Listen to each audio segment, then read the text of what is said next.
Well, howdy, nearly senior citizen here. Greetings, boys, girls, and all of our non-binary friends, and welcome to this, a brand new day. It is again raining. Yay! And it was raining pretty hard last night when I went out for walkies. Periodically, I mean, there were times when I had to just close the umbrella and walk, while holding it by my side, because holding it above me, arm fatigue and why. So, just carried it for some time. Other times, huddling underneath it as the rain fell from the sky. So, thumbs up for that. And I've slept sort of, minor insomnia last night. So, tired, yay.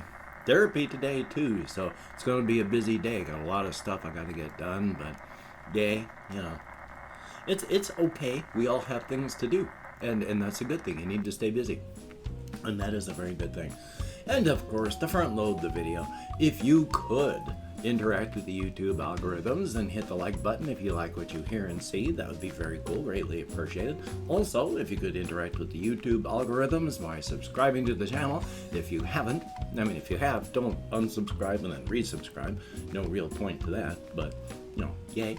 And of course, I do wish to thank each and every one of my Patreon.com patrons. These beautiful and awesome people literally help keep me alive. 99% of all of my disability goes to my rent, leaving me next to nothing for food and clothing or anything. So these people are helping me keep a roof over my head, food in my belly, and my pets alive. Thank you, each and every one of you. You are beautiful and awesome people. And if you'd like to become a beautiful and awesome person, I don't know how long I need to keep my hands in the air and my wrists are getting sore. If you'd like to be a beautiful and awesome person, the links to the Patreon are in the video description, wherever that happens to be on the device you're watching. So yay, front loading of videos.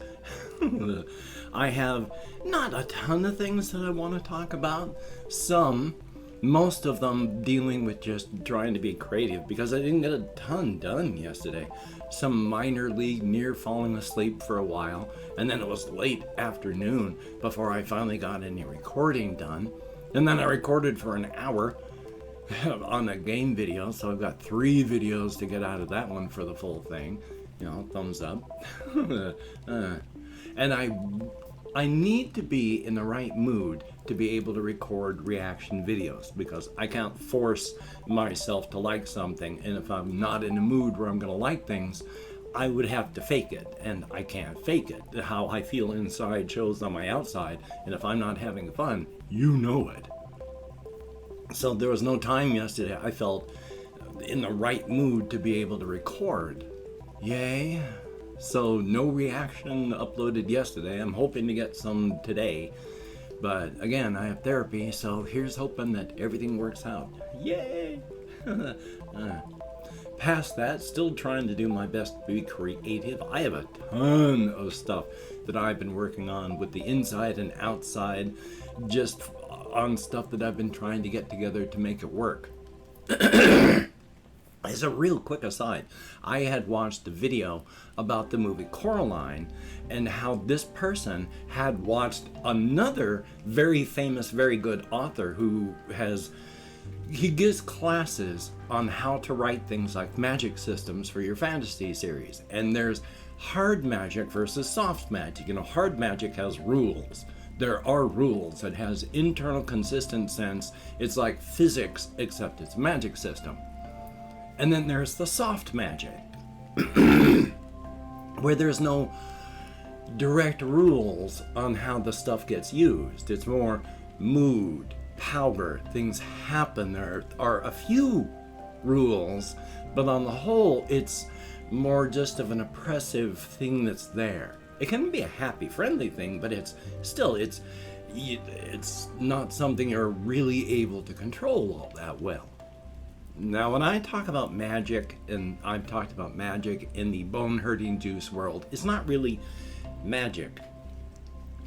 In the cosmic horror framework that I have been working with, the heat and the pressure of the cosmic horror entities themselves, as they focus their attention around the multiverse, the heat and the pressure radiates outward. We are out here in the Ungodden, the cold and dark. They don't even worry about us, but they have fixations and attentions that are close to out here, and that heat and pressure radiates outward.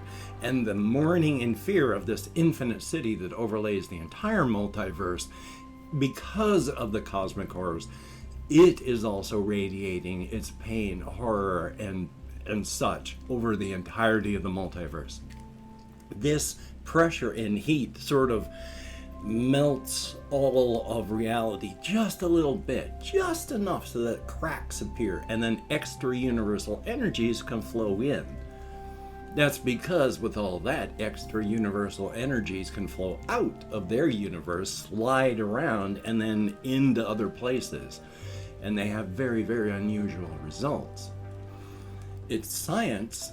It's just a science that we don't understand, nor even understand that exists. So it's more than art and science that we don't understand, but it is science.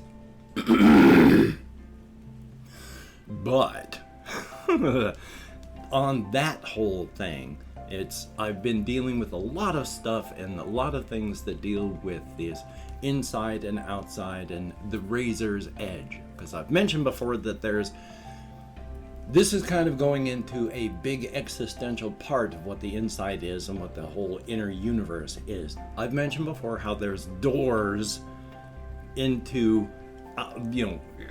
what is effectively our universe, into the sister universe, which is part of a conjoined twin universe where it does not have enough physical stuff formed to be a full universe, but it's too large to be by itself, but too small to be its own place, and so it's sort of hooked in a conjoined fashion with another universe, and with the external universal energy seeping in, it has become a very powerful and strong, viable living place. Each door in the world and everywhere in this universe that it happens to be in leads to a different place in the inside. No door leads to any place that's the same as any other, and because it's an infinitely large area you can't go from one door to another on the inside because there's an infinite amount of distance between them. So each door is separated. Now, as I've mentioned, if you're on the razor's edge, which is that point between inside and the outside, our reality and the inside reality, it's flowing, it's mutated. There's a lot of these energies, static charges, and there's a lot of just wild craziness going on there. Each door has its own razor's edge. I just write about this one in the southeastern United States. But each place has its own razor's edge, its own people, but the one thing you're going to find that's pretty much a constant between everyone on the razor's edge is the razor's edge is colonized and populated by the descendants of people who are exceptionally contrary and extremely stubborn. So they're all sort of contrary and just ready to dig in their heels at the first moment for anything. It's like, you think so? I don't. So that's what the razor's edge is like, but it's not just like you travel along an actual line, because it is the area between the two spaces of inside and outside. It is a large area where when you're on the razor's edge, you can either travel outward, inward, or on the razor's edge, but the razor's edge extends outward. And when you go far enough out, you discover that you will reach a point where there's no formed reality. There's just unformed possibility. It's about 10,000 miles out past the last civilization. If you step past that, you will arc, and there will be a world-altering burst of energy, and all that nascent life and the possibilities out there are destroyed, and this sort of thing forms. Now, when you go through a door onto the inside, yes, roughly the same thing happens. If you travel far enough outward from civilization on the inside, it's about 9 million kilometers from the last bunch of civilization that you'll find, that general landscape stops and it becomes this huge beach. with gentle sand that's easy to walk on, and yet it flows easily through your fingers, and it's warm and it's soft, and you can fall and you can sleep on it, and the sun isn't hot and it doesn't burn you. It's not unpleasant, and it's 1 million kilometers of this. There are pools of water that you can drink, and when you do, you don't even need to eat. You feel energized, full, and it fulfills all of your requirements.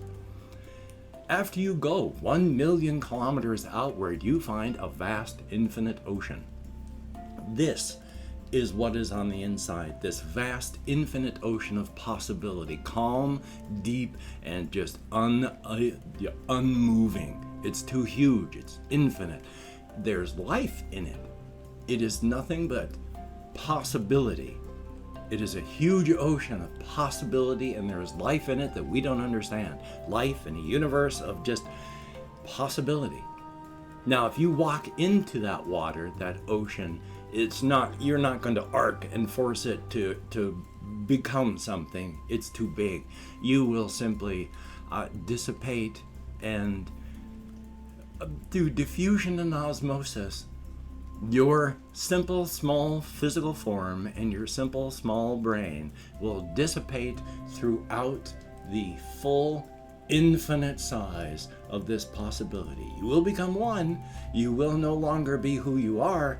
You're not going to die, but you're just going to be one person, one little drop of water, it being dissipated through an entire infinitely sized ocean of no end. You will not be who you were.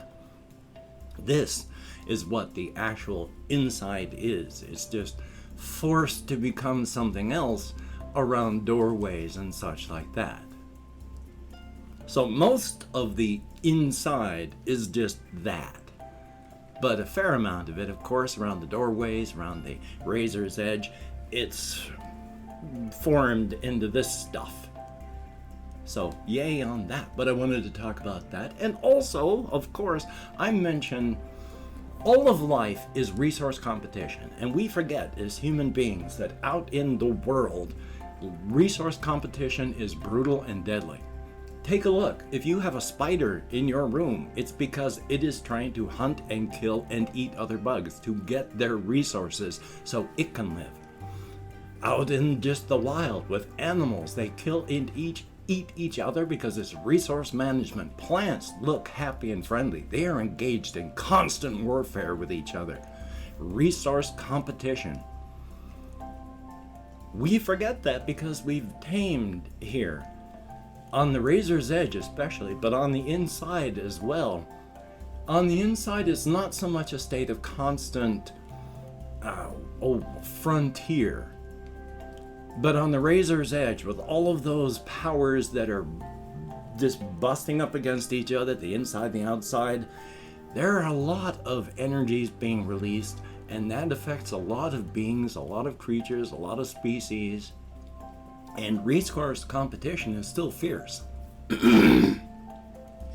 If you're a large creature, and these extra universal energies, especially places on the razor's edge, you can become much larger than normal, and you need energy. Meat contains a lot of energy, much more than plants. So you need energy, and you're going to get it the best way you can, and these beings generally don't hunt human beings as primary prey. We're more opportunity prey. They're busy eating each other in competition, resource competition, but we're largely defenseless and no real offensive capability. So if they come across us and they're hungry and it's easier just to chow on us while they're going to hunt something else, they're going to do it. Resource competition. If you take a look at nature stuff, you will find scientists have tried to study stuff. They've dumped animal bodies out into the woods and had motion cameras to try and see who eats on this stuff first. You know who does? Herbivores. Deer come up and start eating the meat first. Squirrels, other animals that we typically think of and are herbivores, they'll take advantage of that meat because it's a lot of energy and a small package. So yeah, when you're in a perpetual frontier state like the razor's edge, excuse me, which when you're around, remembering, the more intelligence you have in an area, the more it becomes worn in and safer. So if you have a lot of people in a town, right around in that town, it's going to be very stable and pretty safe. The farther you get away from that stabilizing effect of intelligence, you're going to have wilder creatures, hungrier creatures, and if they're big, they need a lot of energy. And if they have any extra universal given abilities, they're going to need more energy. They're not going to be actively hunting people, but if you're there, they're going to take advantage of it. So resource competition on the razor's edge, you're either really, really okay and you're fine, or something is eating you. That's just life on the razor's edge. And I've opened up 24 hours worth of comments on the My Community tab, and oh boy, I'm going to go through and thank all of the people that left me comments on my videos in the last 24 hours. Thank you, however many people, oh boy, have left me comments. It is appreciated. And even though I can't American Sign Language, I still get lost. I don't think I'm going to get lost on this one. But if I mispronounce a username, no disrespect is intended. Oh boy, I mean... I do not know how to pronounce your name. Fajenthyagia. Thank you so very, very much. It is greatly appreciated. We have Ben B. Thumbs up and thank you. Sebastian Ferris. Greatly, greatly appreciated. We have Ice Damon. Thumbs up and thank you. There's Pine Music. Greatly appreciated. And then there's Haley Laura. And that is it. 6 people left me comments in the past 24 hours on all of my videos. It is appreciated. Any amount of comments is better than no comments at all. So thank you, each and every one of you. It is appreciated. For a very, very short period of time, you got me out of my head and into the world and dealing with real people, if only in text. So thank you. It is appreciated. And of course, I do not know what device you're watching this video on, so I do not know where the video description is, but I have links to all of my channels in those. If you could check that out, that would be very cool. There's also links to things like my Twitter, Facebook, Patreon, and again, if you could become a patreon.com patron like one of these beautiful and awesome people, that would be beautiful and awesome. As stated, 99% of all the money I get from my disability, and I am broken, I cannot work, it goes into my rent, leaving me about $100 a month to try and survive, and these people help me survive. So if you could help me survive, that would be truly awesome. Thank you. If you'd like to help me without becoming a patron, I have a PayPal link, and when you have next to nothing, anything helps, and I am not above grubbing for your spare change. So if you could help, that would be very awesome. As well, I have an Amazon wishlist link if you'd like to help me out without sending money. Hopefully I'll be able to put hamster bedding on it because I need it for my hamster. Also, my cat likes hamster bedding for her cat box, and I'm almost out.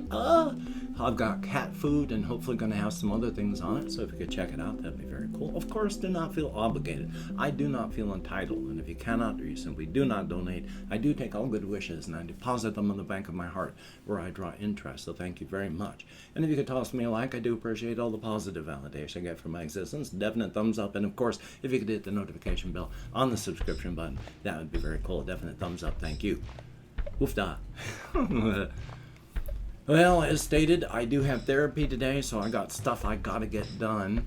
Yay. And then afterward, I'm gonna try and get some recording of, reactions. That would be good. I'm hoping to write all of these things that I talk about my creative writing stuff. I do actually want to get it out of my head so that people can read it or at least listen or whatever. So that would be cool. Thumbs up on that. You should be creative too, because seek creativity.